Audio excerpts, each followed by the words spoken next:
Oke, bismillahirrahmanirrahim. Assalamualaikum warahmatullahi wabarakatuh. Waalaikumsalam warahmatullahi wabarakatuh. Sebelumnya, perkenalkan kami dari kelompok 5. Di sini kami akan mempresentasikan materi kami terkait iklim fisis dan iklim menurut Smith dan Ferguson. Nah, sebelumnya perkenalkan saya Muhammad Al-Aziz. Saya Nadia Elea Aziza. Saya Nadia Salmega. Saya Muhammad Iqbal Bibi. Oke. Siapa yang pertama? Ada embun gara-gara panas. Klasifikasi iklim fisis.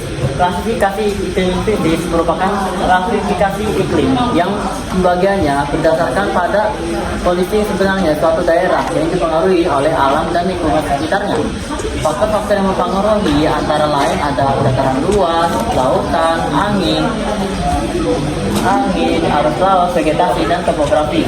Iklim ini dapat dibedakan menjadi beberapa jenis, yaitu yang pertama ada jenis iklim laut.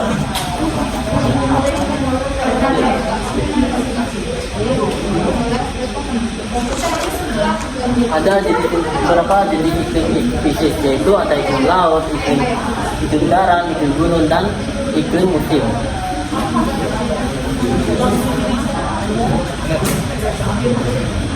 Yang pertama ada iklim laut. Iklim laut merupakan salah satu jenis iklim fisis yang memiliki dan dipengaruhi oleh angin. Hal tersebut dikarenakan adanya pergeseran tanah yang tersebar di kawasan India Pasifik. Iklim fisis ini juga terletak di daerah yang di tengah-tengah lautan. Ciri-cirinya antara lain ada penguatan yang kuat, udara yang selalu lembab, langitnya yang tertutup awan, kemudian suhu antara siang dan malam rendah, dan memiliki curah hujan yang rendah serta memiliki curah hujan yang tinggi. Kemudian ada iklim darat. Iklim darat merupakan iklim yang tidak dipengaruhi oleh angin darat ataupun angin laut, dikarenakan iklim ini terletak di tengah-tengah benua sehingga dapat disebut sebagai iklim kontinen. Ciri-cirinya antara lain kelembapan udara yang rendah dan perbedaan suhu antara siang dan malam sangat mencolok sehingga dapat memungkinkan adanya padang rumput. Iklim selanjutnya akan dijelaskan oleh rekan saya. Oke, baik. Jadi di sini saya akan menjelaskan mengenai iklim gunung. Nah, iklim gunung sendiri itu biasanya itu terjadi pada dataran tinggi. Nah, mengapa bisa terjadi iklim gunung itu? Nah, biasanya iklim gunung ini karena dia suhunya tinggi dan curah hujan yang tinggi, itu biasanya itu terjadi karena adanya paparan sinar matahari.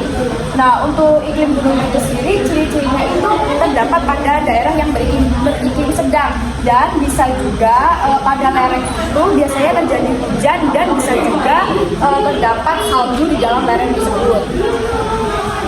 Oke, selanjutnya yaitu ada iklim musim, di mana iklim musim ini adalah iklim yang biasanya terjadi pada daerah yang mempunyai angin muson. Nah, angin muson ini sendiri itu terbagi menjadi dua, yaitu ada angin muson darat dan angin muson timur. Di mana angin muson darat ini biasanya itu cenderung bersifat dingin atau bisa terjadinya hujan. Dan untuk angin muson timur sendiri biasanya itu angin cenderung bertiup kering sehingga bisa terjadinya musim kemarau. Nah, untuk selanjutnya itu pembagian wilayah dengan iklim fisis itu biasanya sebagai contoh sendiri itu pada daerah siang hari itu biasanya suhu itu menjadi cenderung lebih panas, dan pada daerah malam hari itu cenderung lebih dingin. Baik, yang selanjutnya adalah klasifikasi iklim menurut Smith Ferguson. Baik. Klasifikasi iklim menurut Smith Ferguson adalah sistem klasifikasi iklim yang paling sering dan yang paling banyak digunakan di Indonesia, terutama dalam bidang pertanian dan perkebunan. Sistem klasifikasi iklim ini mengelompokkan iklim berdasarkan tingkat kebasahan dan tingkat kekeringan dalam suatu wilayah dalam kurun waktu 1 bulan. Sistem klasifikasi iklim ini menggunakan gradient Q, yaitu adalah persentase nilai perbandingan antara jumlah rata-rata bulan kering dan jumlah rata-rata bulan basah. Nah, kemudian dasarnya adalah jumlah curah hujan yang digunakan, jumlah curah hujan yang turun dalam kurun waktu 1 bulan dan tingkat kebasahan yang disebut gradient Q tadi. Nah, kemudian untuk menentukan bulan basah, bulan kering, dan bulan lembab diperlukan adanya metode Moore. Next. Nah, bagaimana cara kita menentukan bulan basah, bulan kering, bulan lembab itu? Yang pertama adalah bulan kering. Bulan kering ini terjadi apabila jumlah curah hujan yang turun kurang dari 60 mm, sehingga jumlah curah hujan yang turun kurang dari jumlah penguapannya. Kemudian yang selanjutnya adalah bulan basah. Kapan bulan basah ini terjadi? Bulan basah terjadi apabila jumlah curah hujan lebih tinggi dari jumlah penguapannya, yaitu sekitar lebih dari 100 mm. Kemudian yang terakhir adalah bulan lembab, yaitu bulan yang curah hujannya antara 60 sampai 100 mm. Nah, berarti bulan lembab ini curah hujannya sama dengan atau sebanding dengan jumlah penguapannya. Materi selanjutnya akan disampaikan oleh rekan saya. Oke, baik. Di sini saya akan menjelaskan tentang penentuan iklim Smith-Ferguson. Iklim Smith-Ferguson itu dapat ditentukan dengan cara dihitung menggunakan rumus. Rumusnya sendiri adalah Q sama dengan rata-rata bulan kering per rata-rata bulan basah dikali dengan 100%. Semakin besar Q-nya, itu akan semakin kering iklimnya. Sedangkan semakin kecil nilai Q-nya, itu akan semakin basah iklimnya. Nah, lanjut, itu ada sistem klasifikasi pada iklim Smith-Ferguson. Yang pertama, itu ada tipe iklim A atau iklim yang bersifat sangat basah. Jika nilai Q-nya ini berkisar antara 0% sampai dengan 14,33%. Yang kedua, itu ada tipe iklim B atau iklim yang bersifat basah. Jika nilai Q-nya ini berkisar antara 14,33 sampai 33,3%. Yang ketiga, itu ada tipe iklim C atau iklim yang bersifat agak basah. Jika nilai Q-nya ini berkisar antara 33,3% sampai 60%. Yang keempat, itu ada tipe iklim D atau iklim yang bersifat sedang.